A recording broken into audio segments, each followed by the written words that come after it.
সুখেও আল্লাহর নাম নেয়, দুঃখেও আল্লাহর নাম নেয়। আল্লাহ বলেন ওই তো আমার বান্দা। ও হাসলেও বলে আলহামদুলিল্লাহ, কাঁদলেও বলে ইন্না লিল্লাহ। হ্যাঁ, ও তো সারাক্ষণ আমার নাম নেয়, ওই তো আমার, ও তো আমার। এই জন্য এটা অনেক বড় নিয়ামত যে যার জবান আল্লাহর নাম ডাকে, আল্লাহকে ডাকে। জবানকে আল্লাহ তাআলা, জিহ্বা যার আল্লাহর নামে ডাকে, বহুত বড় শুকরিয়া। এই বাপ, বহুত বড় শুকরিয়া।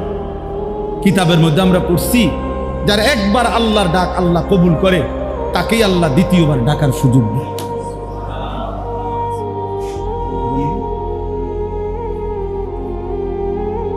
যে একবার ডাকলে আল্লাহ এটা কবুল করছে, তো সে দ্বিতীয়বার আবার ডাকে, আবার ডাকে, আবার ডাকে, আবার ডাকে। একটা সময় বান্দা আল্লাহকে ডেকে মজা পায়।